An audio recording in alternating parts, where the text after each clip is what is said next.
Okay, so welcome everyone to Drisha, and this is the final class in this session on Shir Hashirim, the love poem of the Bible. We encourage you to turn on your video if you're able, just so we feel like we're together, just like pre-pandemic classes. Also, please feel free to ask questions or comment by writing in the chat box here on Zoom or as a comment on Facebook if you're watching us live. This class explores how the Song of Songs has been interpreted midrashically in a variety of ways. And it's my pleasure to again introduce Dr. Adele Berlin. Dr. Berlin taught in the Winter Week 2011 program and several times in the Drishat Shalom Fellowship. She is the Robert H. Smith Professor of Bible Emerita at the University of Maryland. Her special interests are literary approaches to the Bible and the theory and practice of biblical interpretation. She has published 7 books, written over 30 scholarly articles, and edited 3 books. And with that, I'll turn this to you, Dr. Berlin. Thank you very much. I really feel bad that I haven't gotten to know you better, but I kind of can't juggle all these little boxes and still talk to you at the same time. I also think that there's a little inaccuracy in the description. You might have noticed that I'm not dealing with midrash at all. I'm really dealing with pshat and with a modern take on it. The midrashic explanations are extensive and it's a whole different world, although I have to thank Rabbi Silver for bringing them into the discussion every once in a while.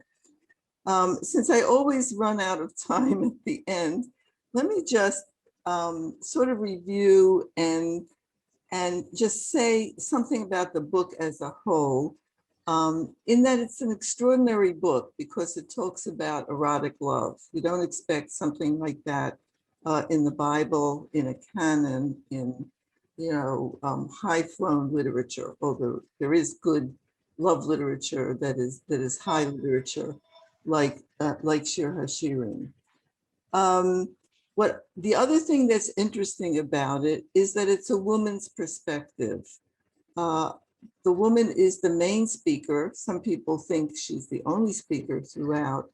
And tonight, when we look at the dream sections, or what I will call the dream passages, it's a woman speaking throughout. And this woman has emotions, erotic feelings, seeking her lover. Scholars argue about whether this is wisdom literature. Biblical wisdom literature is Kohelet and Job and Proverbs. And I could argue either way, but at the moment I will argue for putting it loosely in the category of wisdom literature, because wisdom literature talks about the human condition, and love certainly is part of the human condition. Wisdom literature talks about people in the world.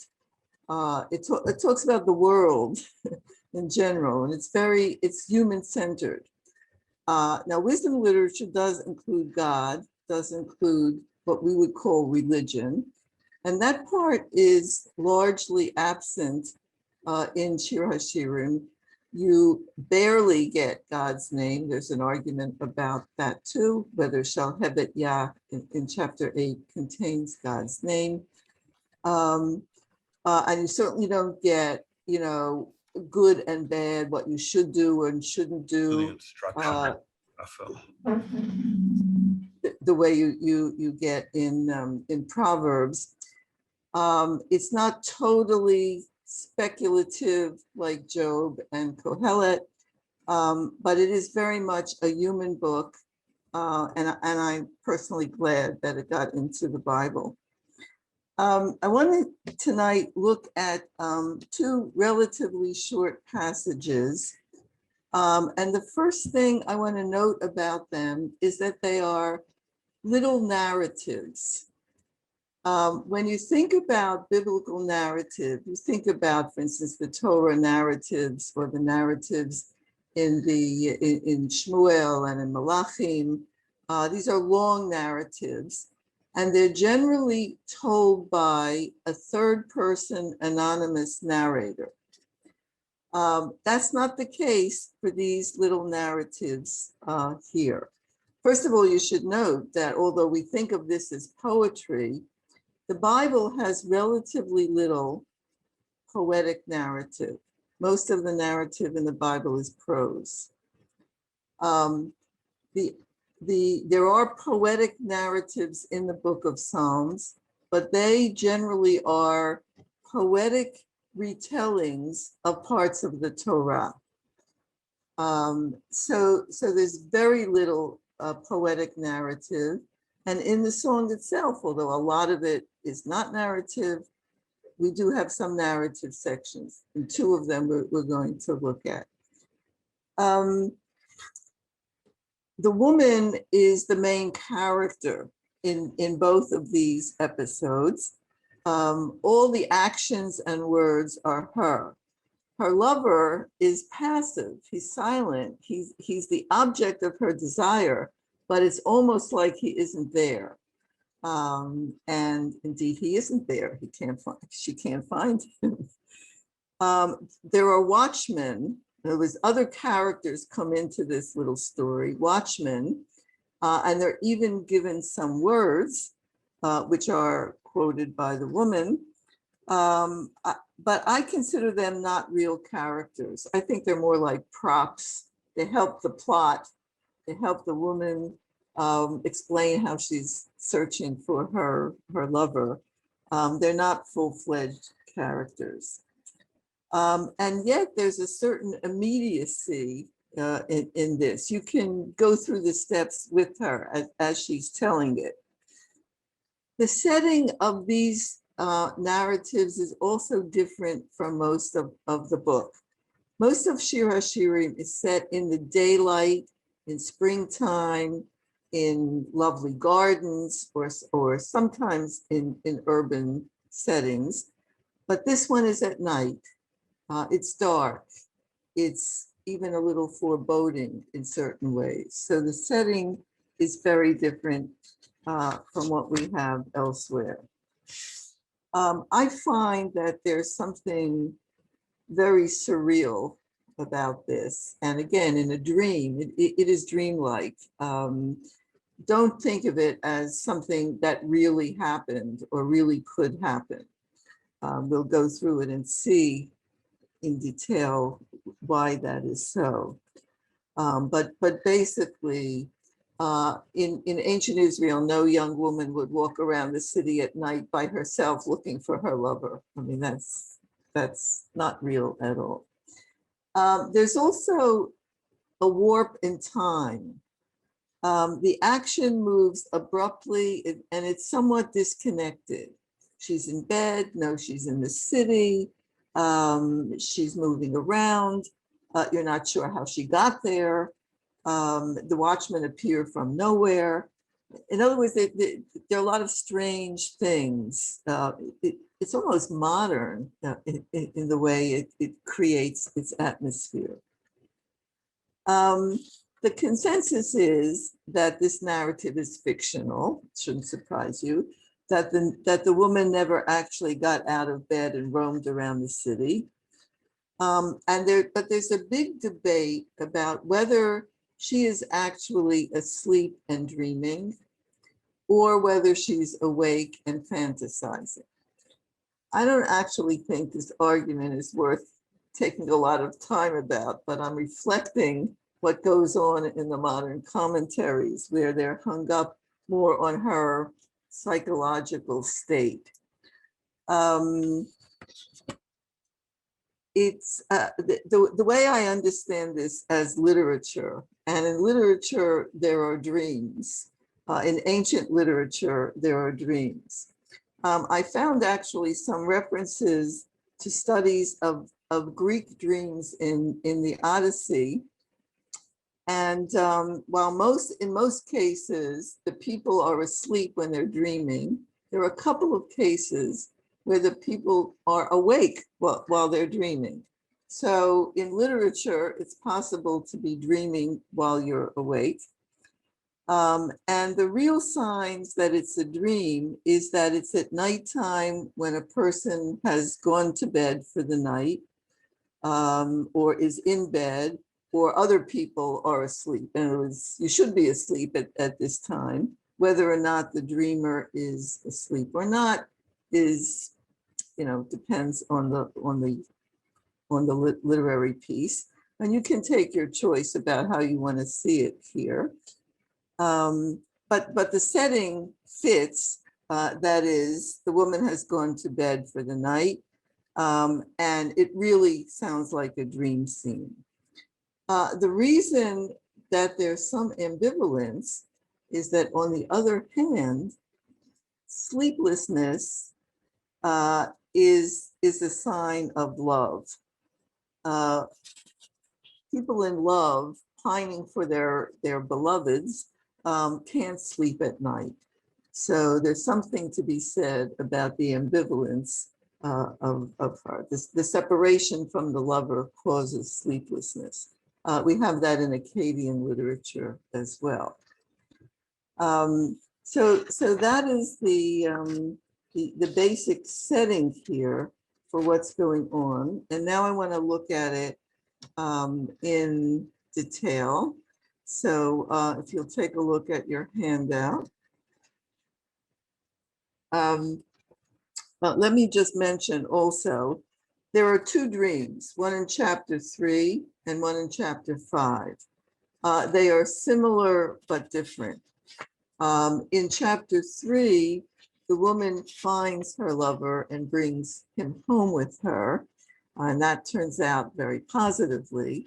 In chapter 5, the woman does not find her lover, and bad things happen in that scene. I call it the nightmare passage, because the tone is even darker and more disturbing than in chapter 3. But let's begin with chapter 3. Al mishkavi baleilot. I gave you here the JPS translation, and my translation is a little different in places, so I will talk about that. Notice it doesn't say mita. The word mita occurs elsewhere in this song, but here is mishkav, the place that you lie down for sleep. So you can translate it couch or bed. Baleilot. Leilot is plural. And here we have the question about, is this a one-time occurrence, or has this been going on night after night? JPS says at night, which could be just one night, or it could be every night. I would say night after night, because that's the usage of the plural. But commentaries and translations differ a little bit about this. If it's night after night, then you have to wonder, did this whole scene happen every time? Or night after night, she sought her lover and didn't find him. In other words, what she wants is her lover to be in bed with her.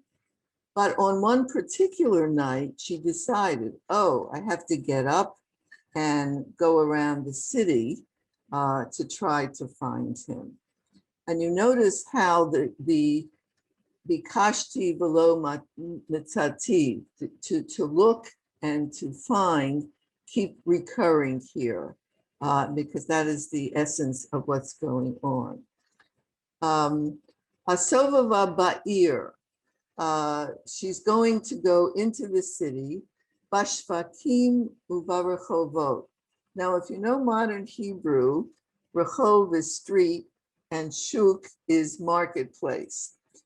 But it's kind of just the opposite in biblical Hebrew. Rechov means the wide place, the plaza, the place that people gather when they assemble in groups. The shvakim are the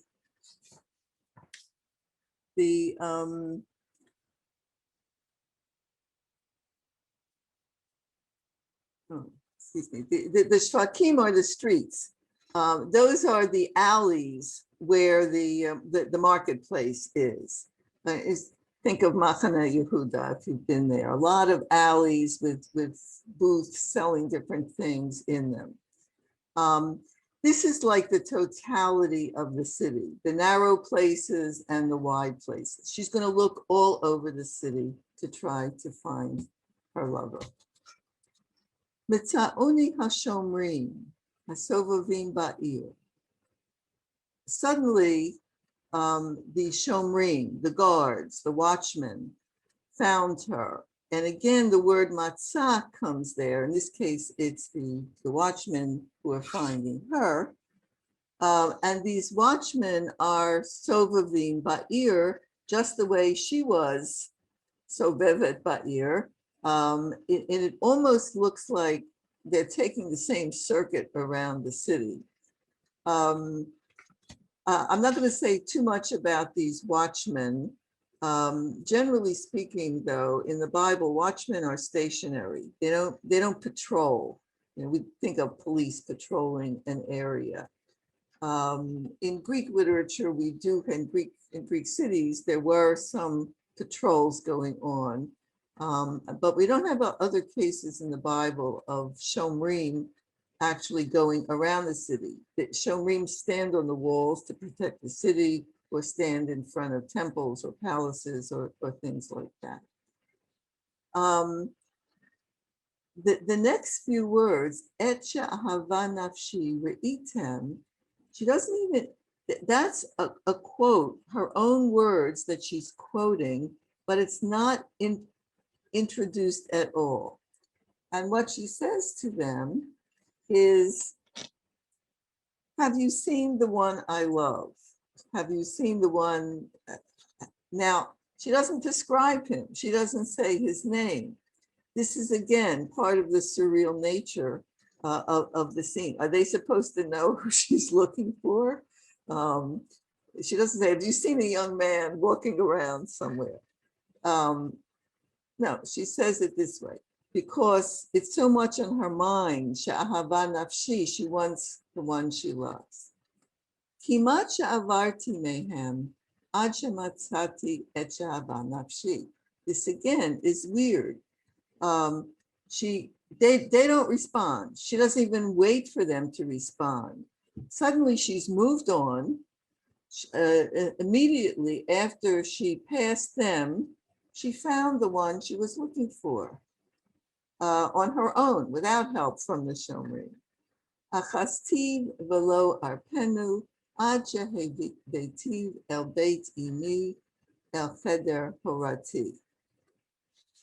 She grabbed onto him, held onto him, wouldn't let him go until it says, I brought him to my mother's house and to my parents' room. This sounds strange to us because you would not think, if she's having a tryst with her lover, that she would bring him home into her parents' room, into her mother's room. Beit aim reflects the idea that in ancient Israel, where there were many wives and one husband, each wife had her own living quarters, and the husband would visit those living quarters on different nights at different times. So she is taking her lover to her own mother's living quarters. What she's doing here is making him part of the family, because that's the only, it's the only way that that her relationship can be acceptable. They're not married. This is not a marriage ceremony that she is describing here. She's taking him home, we would say in modern time, to meet her parents, but it's a little more serious than that. She is having her meeting with him in the place where sex is okay in the family, in the bosom of the family. And then it stops, And then you get this oath formula that we discussed before. Hishpati etchem benot Yerushalayim b'tzvaot o ba'ailot hasadeh im ta'iru v'im ta'oru et ha'ava ad shetefhatz. And again, I see this, and others see it too, as bringing closure. I know she wakes up, as it were, from the dream. This has all been a dream. She hasn't actually brought him home. In her dream, she's brought him home. And then she awakes, and then she says, oh, I can't bear this anymore. Don't let me get carried away with such desire for my lover. I can't stand it. Because what the song is very good at is describing unrequited love. It makes it actually more erotic. She's always on the verge of uniting with him, but then something ends, the scene changes. And that's what happens here. The scene ends, it ends happily in the dream, but when she wakes up, he's not there. And then, by the way, the passage goes on to a whole other thing. I would call it a different poem that starts after that. Okay, now I'm going to move on to chapter 5 and the dream scene in chapter 5. And take a look at your handout here, because I want to introduce you to a long Greek term, which you will see right under the part from chapter 3, paraklosithiron. This is a Greek motif. It's the lover at the door, or a lament beside a closed door. And there's a Latin term for it because it occurs in some Latin literature, the locked out lover. People have found this trope also in some ancient Near Eastern literature, but there are weaker examples there. I actually think it's a Greek trope, because what I have not been stressing to you, but which I will tell you now, is that I see a lot of Greek influence in the song. And this is one case where I think the Greek influence is pretty strong. Now, I'm not the first person to identify this particular trope in chapter 5. Commentaries almost 100 years ago, especially, I have to comment on my field here a bit, and that is, biblical scholars used to be well trained in classical studies. But then when the ancient Near East was discovered and all of the literature, biblical scholars specialized in ancient Near Eastern literature and not so much in Greek literature. So the earlier commentaries, like 100 years ago, knew Greek literature and will make connections.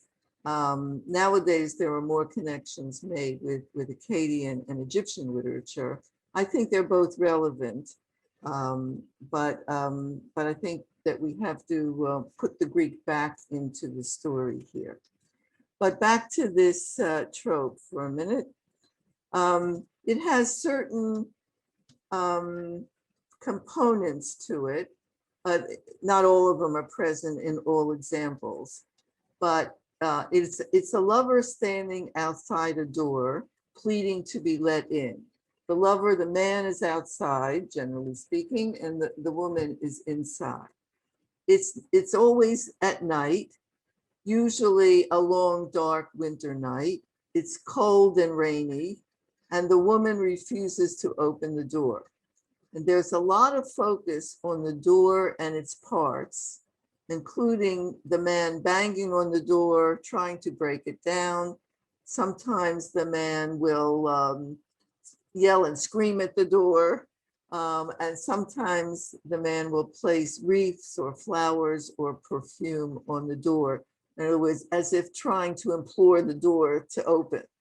And I gave you one Greek example here. It's not totally typical, but I think you'll get the idea, and I may give you some others later on. Once in the middle of the night, at the hour when the bear, that's the constellation, is already turning by the plowman's hand, that's another constellation, and all the tribes of mortals lie overcome by exhaustion. In other words, it's the middle of the night and it's winter time. Love stood at my bolted door. It's untypical because this is not a real lover, it's Cupid, it's love. And the person is speaking from inside. Love stood at my bolted door and began knocking. Who's banging my door? I said. You've shattered my dreams, love said. Opened up, I'm a baby. This is Cupid. Don't be afraid. I am getting wet and I have been wandering about in the moonless night. When I heard this, I felt sorry for him and immediately lit a lamp and opened the door and saw a baby with bow, wings, and quiver.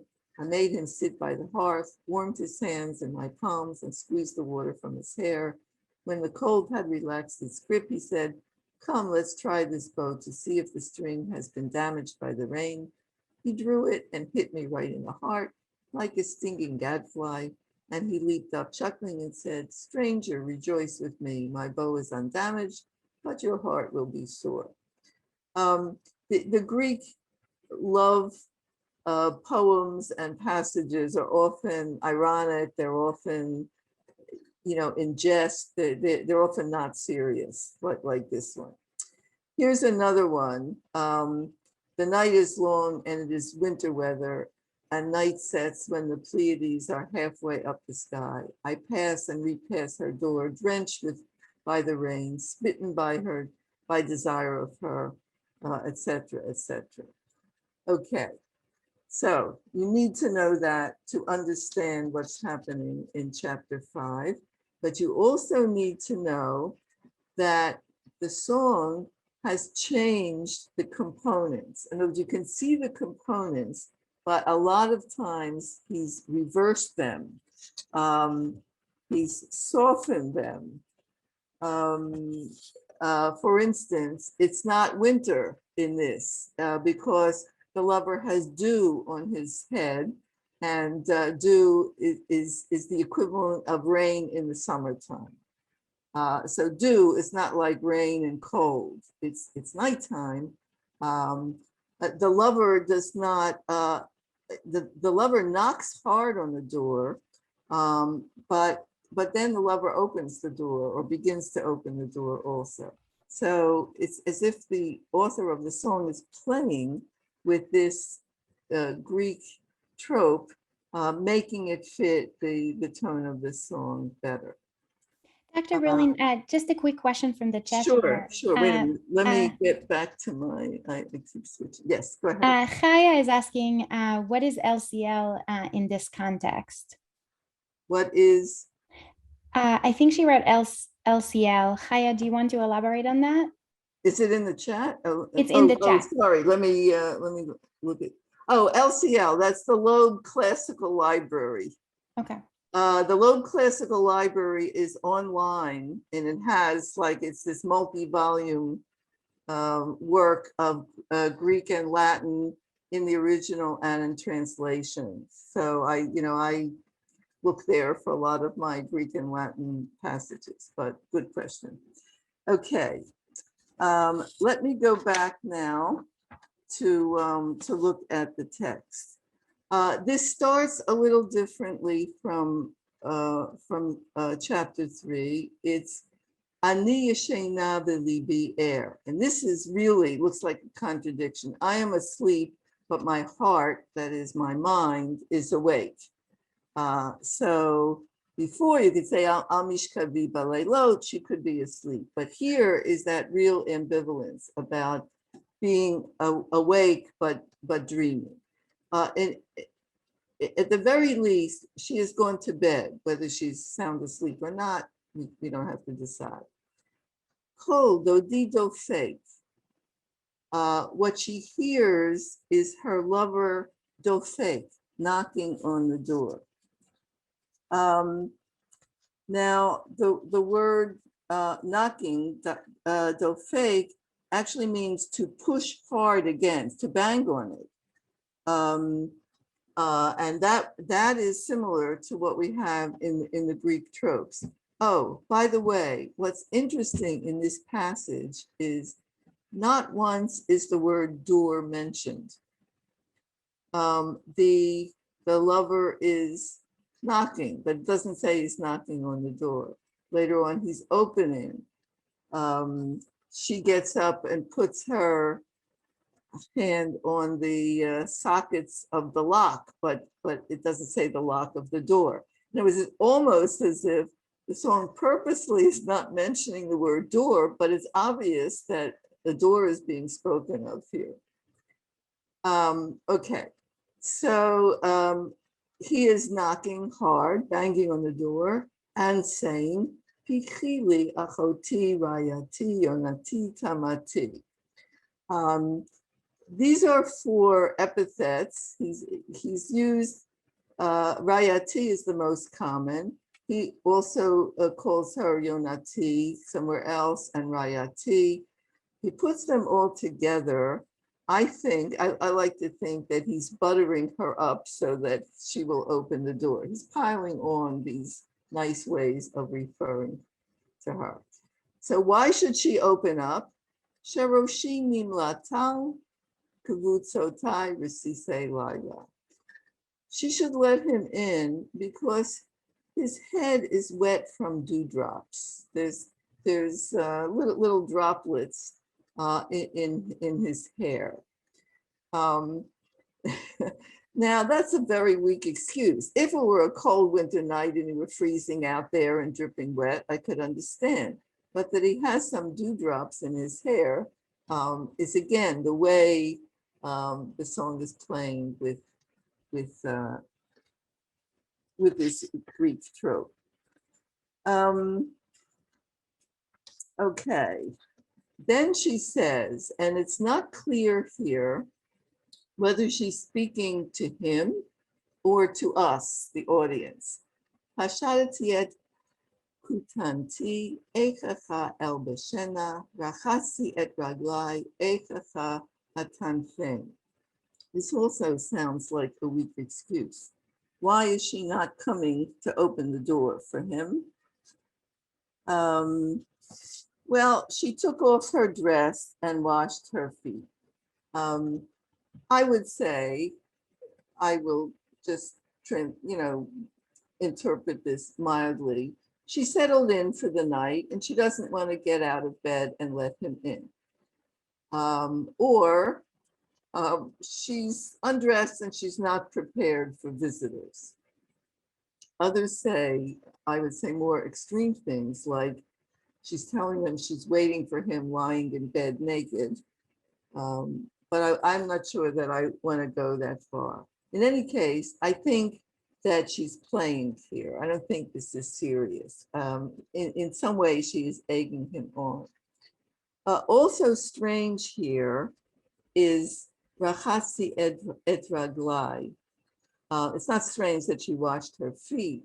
It's strange that she took off her dress or her robe first and then washed her feet. It makes it sound like, well, she doesn't want to get him dirty again by stepping out onto the floor. But usually washing the feet is not done the minute before you get into bed. Washing the feet is done when you come inside after a journey. If your feet are dirty from the road. And it's also, you can also say, come in and wash your feet means come in and stay here for the evening. So she is signaling that she's in there for the evening, but this is not the usual use of rachasti et raglai. The echacha also, I translate that, how could I possibly, well, it was in a kind of ironic way. It's not just ech, it's echacha. It's the same usage that we find in the book of Esther. Did I write down this? Okay, I don't have the passage in front of me now. But it's kind of an exaggeration. I couldn't possibly put it on again. I couldn't possibly get my feet dirty again. Now for the next verse, Dodi shalach yado min achor ume'ai hamu alav. I gave you below this a diagram, and it explains to you what he's doing when he is putting his hand through the hole. She is picture inside. Take a look at the diagram. You see the diagram? Yes. You see the hand sticking through a hole that is like as big as the wrist, letting the wrist and the hand go through. And that hand is holding a key. That hand is coming from outside to the inside. And the key is going to unlatch the door. And here the kapot are the sockets of the bolt. The bolt is the thing that goes across. You see the pins, the key opens and closes the pins. And so this is what it means, what he's doing. He's opening the door himself. Get back to my thing. Okay. She is presumably still in bed, and she said, Ume I hamu alav. I'm melting away. In other words, she sees him opening the door, and she's just dying inside. Then kamti ani liftoach l'dodi. She does get up at this point. The yadai natfu more. Her hands are dripping with myrrh. The etzbotai more over. This is liquid myrrh. Myrrh could be in a solid form or in a liquid form. It's a form of perfume.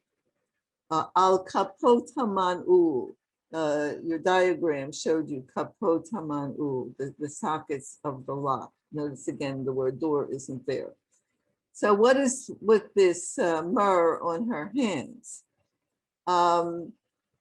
Those who did not know about the Greek trope said, oh, she put perfume on herself to go greet her lover.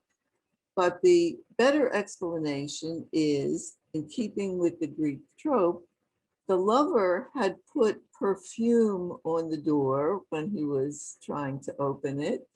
And when she went to touch it, that's what got on her hands. Hatachti ani ledodi, v'dodi chamak ava. Again, this is the surrealness of it. He was right there. He was opening the door. She got up to, as it were, help him. She touched the kapot, and she opened the door, and he was gone. He disappeared. Nafshi yatsa b'dabro. B'dabro, I don't think means speaking here. I think it means with his running away. But I won't go into why that means there. Let me just give you another Latin thing about the lover. The lover shut out, weeping, often covers the threshold with flowers and wreaths, anoints the proud doorpost with oil of marjoram, presses his lovesick kisses upon the door. Because that's another classical excerpt, which I think nicely explains the myrrh on the lock. Okay. Bikashtihu velo mitzatihu karati velo anani. Here again, it gets weirder and weirder. He's gone. She is again looking for him as she did at the beginning. And here is our refrain of looking and finding. I called to him and he didn't answer. Now, In the next verse, it's Mitzauni Hashomrim Hasovavim Ba'ir. If you remember in the previous dream, it says Akuma. She says, I'm going to get up and I'm going to go around the city. Doesn't say that here. It just tells you he was gone. I called out to him. Now, did she call out to him right then and there at her doorway? Possibly. Or did she somehow get transported to the city without telling us, and she's calling out to him in the city, looking for him as she's searching in the city? Because then it says, Mitzauni Hashomrim Hasovavim Ba'ir. And you have to ask, well, there's a disconnect between verse 6 and 7. And then it gets even stranger. Hikuni, Pitzauni, Nasu et Riditi me alai shomrei hakomot. These shomrim are not as benign as the other ones. They hit her, they wound her, they take off her garment. Redid is mentioned, I think, only once or twice in the Bible. It's a shawl or some kind of garment like that. In any case, they are really treating her beautiful. It looks like they're molesting her here. They're hurting her and they're molesting her. They're shaming her. They don't actually undress her fully, but they take off her shawl. And then it calls them Shomrei HaChomot, which is presumably the same as Hashomrim Hasovavim Ba'ir, but it's a little strange because Shomrei HaChomot you would expect to be stationed along the walls on the periphery or the perimeter of the city, but these are going through the city as she is. So what does all this mean?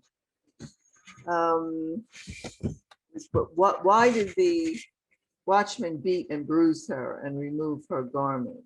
Are they punishing her? Are they shaming her, molesting her? Did they think she was a prostitute wandering around at night alone like that? There are a million interpretations of this. But the way she reports it, I find the tone here almost matter of fact. She isn't, it's like she's just reporting that they did these things. And then again, she wakes up in the next verse. I'll get to that in a minute. But she doesn't say how she felt about this, or was she really hurt, or did she go back home, or what did she think afterwards? To us, their reaction seems very negative and indeed excessive. But I think the way I see it, and I'm not trying to minimize, what really is a very bad encounter. It's a nightmare. It's the opposite of the other one. Not only is she unsuccessful in finding her lover, but she's like suffering because of it. Cheryl Exum, who wrote a commentary on Shir Hashirim, proposes that the scene demonstrates the woman's willingness to suffer for the sake of love. That's one possible idea. Another commentator suggests that the watchmen stand for brute force or violence, which is set against love. That is, love is not okay, and this is going to counteract the love feelings of the book. A third person says, we are not driven to provide motivation as much as to understand the symbolic function of the watchman's treatment of the woman, which we have already taken as the unfriendly urban public gaze versus the private intimacies of the couple. I take that to mean that here in public, this is not accepted or acceptable. Most of the lovemaking is done in private, in hidden places, in not in public venues. And this is the public view of what's going on, which is negative. Um, I think that this is even more surreal than the first dream, and it makes her quest more hopeless. And we don't really know what it means to her. We can guess. Um, Maybe it stands for the emotional pain that she feels and not finding her lover. We can't know, though. We're all guessing at this. The action stops suddenly, and then what you get is another one of these Hishpati etchem benot Yerushalayim, but it's different this time. It's not the full oath. It says, Im timtzeu et dodi, ma tagidu lo shecholat ahava ani. She isn't swearing by gazelles and hinds not to awaken love. Here she is invoking the help of Benot Yerushalayim. And for the first and only time in the song, the Benot Yerushalayim are going to have a speaking part, a small part, but a speaking part. And what she is telling them, or what she is telling herself or the audience as she comes out of this nightmare, is she really wants to find her lover. If you find my lover, what will you tell him? Tell him that I am lovesick. I don't remember if we talked about love sickness before. It occurs before in the song. It's not just feeling faint with love. It's not an emotional condition. In the ancient world, love sickness was actually a medical condition. And so that's what she's saying. In other words, it comes from desire for love, for the loved one. Then it goes on, and here, this is in the same chapter, and it's a continuous thing, but we shift from the locked out lover, and then we got to the elusive lover, and now we're going to come to another one of these wasps, these body descriptions. This time, it's a description of the man. And I had given you the handouts on this last time, but we never got to it. So let me go quickly here for a minute. She asks, if you find him, what will you tell him? That I'm lovesick.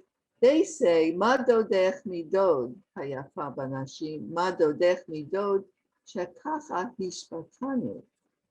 What's so good about your lover? What makes him better than every other lover that you made us swear that we should help you find him? And at that point, she launches into a description of him. It's not a description that will help them identify him if they find him. It's a description that tells how he's better than all other men in the world. Dodi tzach be'adom dagu me'revava. I'm running out of time already, and I had another piece that I want to do, but let me just go through this quickly, because the point that I want to make here, first of all, this is hard like the other body descriptions because of the metaphors. Some we understand. Rosho Ketam Paz, it doesn't mean he has a gold-plated head. It means his hair is shiny and curly and black as a raven, and this is a desirable thing. Einav kayonim, we've had that before, both of the woman and the man. This time it's kayonim al afike mayim rochatzot bechalav. Nobody really understands what this is. We think it means that his eyes sparkle like doves on water. But I'm not going to belabor this because, as I say, we don't fully understand it. Then it goes through the description. We're going again from the top down. Let me maybe I'll just read my translation to make it faster. His head is gold, fine gold. His long locks are curled, black as a raven. His eyes are like doves. I'm going to skip that. His cheeks are like a bed of spices, towers of perfumes. His lips are lilies, dripping liquid myrrh. So again, some of the things that were said about the woman are also said about the man. His face and head are also compared to flowers and perfumes and pleasant things all around.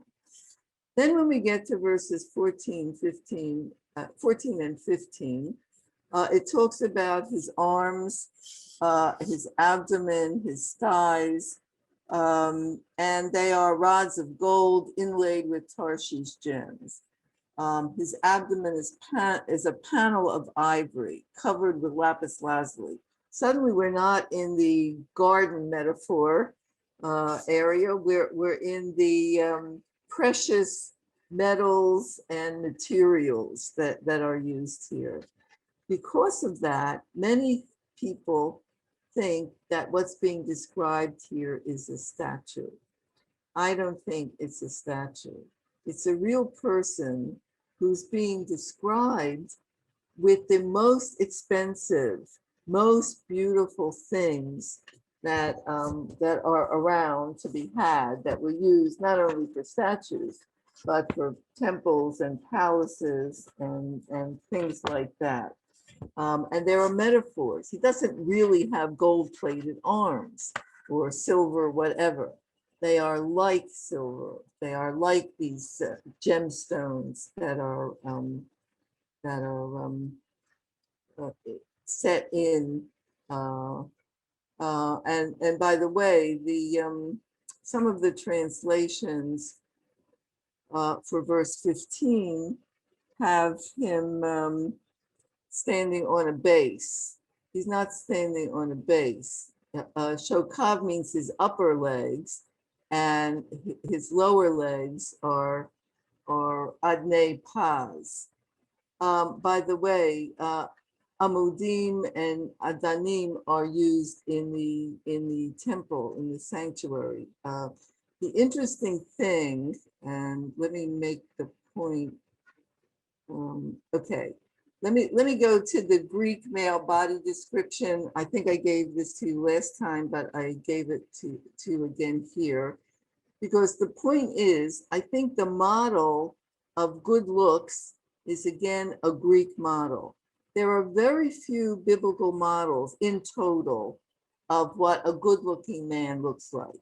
We know that Saul was tall and that David was ruddy or red-haired, but none of the biblical figures are actually described in detail. You can put together a positive, view of what a good-looking man looks like, but there's very little of it. The Greeks like to describe bodies. They made statues and paintings, and they often describe the paintings. The passage that I gave you here is somebody wants to paint a picture. The painting doesn't exist, but he wants the artist to paint a picture of his beloved Bethilas. And the description, I think, is remarkably like the description in the song. Make his hair shine, dark beneath, but with ends lightened by the sun. That's like Rosho ketam pas kutzot taltalin shechorot karei. Add curling locks, falling freely in disorder, and let them lie where they wish. Curly hair was desirable in Greek men. It was not so desirable in Roman men. The Roman men wore short cropped hair. Let his soft, dewy forehead be garlanded with eyebrows darker than snakes. You thought that the Bible was the only one with making strange metaphors, but here you say darker than snakes is not the kind of thing we would normally think of as a compliment. Let his black eyes be a mixture of ferocity and serenity. taking their ferocity from Ares, their serenity from the beautiful Cythera, which is Aphrodite, so he may inspire terror. Okay. Make his downy cheek as rosy as an apple, and if possible, add a blush like that of modesty. I don't know how you should make his lips soft, but let the wax, which they painted on wax, itself have everything, talking silently. After his face, and here's where I think it really gets like our passage. After his face, make an ivory neck finer than that of Adonis. Give him the chest and 2 hands of Hermes, the thighs of Polydeuces, the belly of Dionysus. And it was instead of using gold and silver and ivory and things like that, this one takes gods, Greek gods, who are typical of beauty, of athletics. Polydeuces is the boxer, his muscular thighs. Okay, let me stop there. Okay, I'm going to stop there. So that's what I'm not necessarily saying that the author of the song knew this particular passage, but I'm pretty convinced that the author knew Greek literature, and it's not surprising since the book is basically dated to the Hellenistic time. Hellenistic literature would have been known in Israel as well. So I think that there's an element of that. At the same time, however, it's biblical. He compares it to, for instance, not only things that are in the temple, but if you look in the book of Esther, the palace of Ahasuerus has some of these same elements in it. So the model may be Greek, but the language and the metaphors are very biblical. Okay, let me stop there because I will pause for a minute if there are any questions, because I wanted to just end with a couple of verses that that Rabbi Silver asked about last time. So shall I just go on and quickly do this? There are 2 similar verses. One of them is in chapter 2 at the end, and one of them is in chapter 8 at the end. And one begins Ad sheyafu hayom, which is again contested either at the morning or in the evening. V'nasu hatzlalim, the shadows go away. The words that are of interest to us at the moment are Sov demei lecha dodi v'tzvi ola ofer hayalim al hare bater. And if you look at the second passage in chapter 8, verse 14, brach dodi, instead of Sov demei lecha dodi, it's brach dodi udemei lecha v'tzvi ola ofer hayalim. That part is the same. Al hare besamim. Okay. So let me start with the end first. The samim we understand, the hill of spices. Bater we do not understand. It could be a place like Beitar. It could be it could mean cleft mountains. And it was real mountains or metaphoric mountains.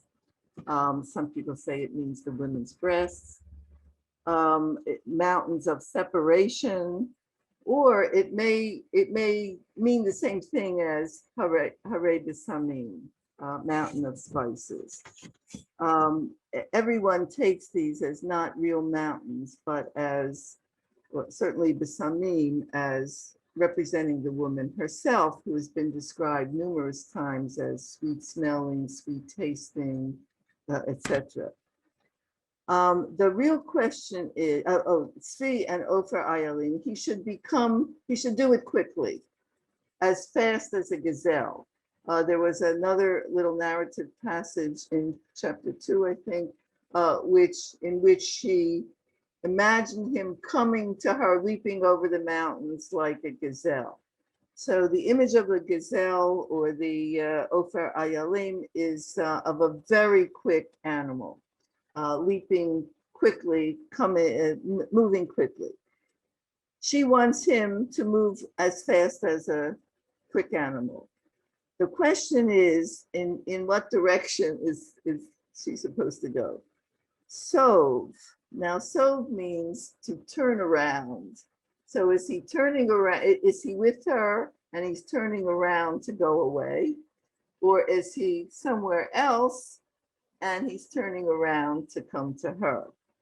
The verse before in chapter 2 had Dodi Li Haroeh Bashoshanim. It sounded like the two were together, but people are not exactly sure what it means. I think that the word sov, it can mean circle around, and make a complete circle, or it can mean reverse, go in the opposite direction. I think it's actually an auxiliary verb. And it occurs that way once or twice. And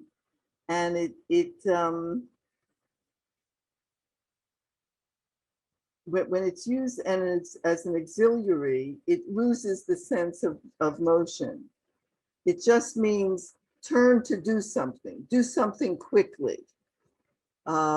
Sometimes it's used as stop doing one thing and do something else. So what I like to think this means is that she is asking him to make like a gazelle, come to her quickly. In other words, get to it quickly. The same is true of barach. Now, I'm not sure that barach is an auxiliary. It may be in one or two cases. The construction is the same. But for instance, even New JPS translates hurry. It doesn't necessarily mean run away. It means do it in a hurry. And I think they're very similar. And To the Hill of Spices really sounds to me like she wants him to come to her quickly. And that's the way the book ends, by the way. But midrashically, as Rabbi Silver said, it doesn't mean that. And in a number of commentaries, it doesn't mean that either. But it's a love poem, and I read it mostly as a love poem. Okay, this was a little disjointed. I apologize for that. I hope you've got some sense of the book as erotic literature. I have not stressed the eroticness too much because I think you can figure that out for yourselves. But I also want to give you some inkling about what good literature it is. It does draw on Greek literature. It draws on motifs that we know from the ancient Near East as well. Some of these things go back hundreds of years before the song. Some of them continue to be written about after the time of the song. Some of them are like universal and permanent. Some are specific to the ancient world or to the ancient times. And as I said at the beginning, I think it's just wonderful that a book like this is in our Bible and lets us appreciate this very human sense of love, of romantic love, of love between a man and a woman, and what it's not only love, it's passion, it's desire, it's admitting, it's playing on that. That's the passion. It's the only place in the Bible that this is positive. The Bible has many places, like in the prophets, where love is negative. It's the love of adultery, it's the love of prostitution. But here, it's like a pure love between young people who at least she is in love with her lover. Okay, thank you. Are there questions?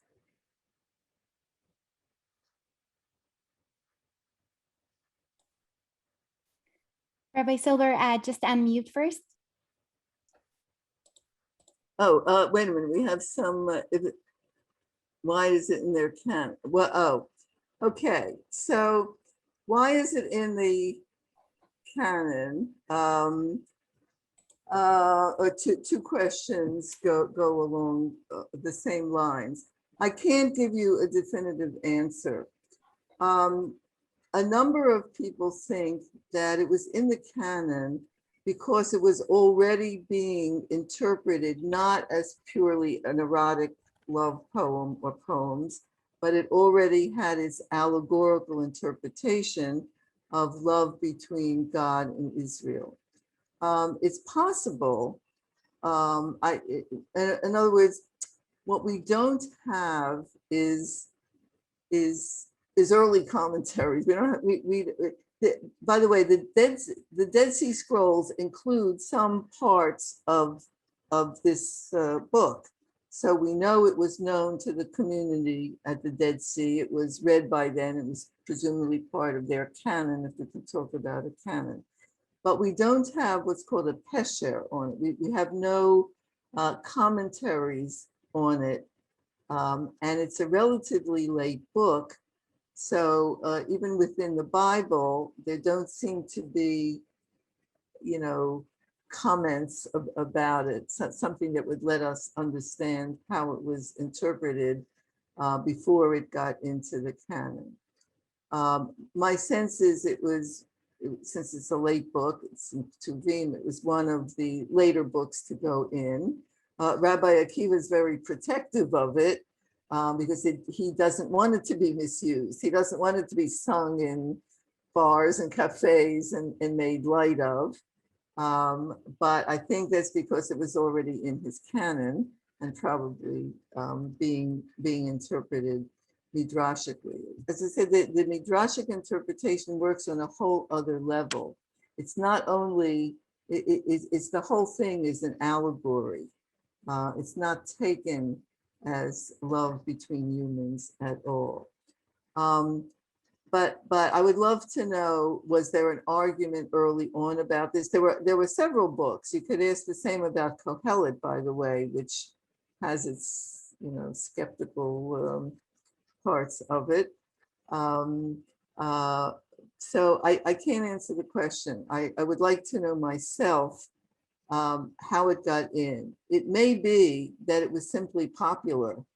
People were reading it. And so it was included in the body of literature that was considered that people should continue reading. Okay, let me see. I don't see other questions. Did you answer Jonathan's question? Why did Rabbi Akiva include this book? You did, right? Well, I think he's asking why is it in the canon? Is that the same question? I would not say that Rabbi Akiva made the canon. The whole process of canonization is thought to be a gradual one. Certainly the Torah part is more ancient, and then other books as they became accepted were, I think you should not think of a bunch of rabbis sitting around voting on this book is in, this book is out. The canon grew gradually. And in fact, there are some nice books that the rabbis knew about and that the Dead Sea Scroll people copied, which did not make it into our Hebrew Bible canon. So there was a certain fluidity at certain times until finally it did become fixed. Okay. Do I see any other questions? No, I don't see any other questions here. Any more questions? Any more questions, anyone? No? Okay, so thank you so much, Dr. Berlin, for this wonderful series. And thank you everyone who joined us today on Zoom, on Drisha Live, and on Facebook. We will be live again this Wednesday evening at 8 p.m. with a class with Dr. Malka Simkovich on the early development of Jewish universalism from the Bible to the rabbinic period. In addition, you can always find out more information about class offerings as well as the registration links for classes on our website at www.drisha.org/classes. And you can watch classes live at www.drisha.org/live.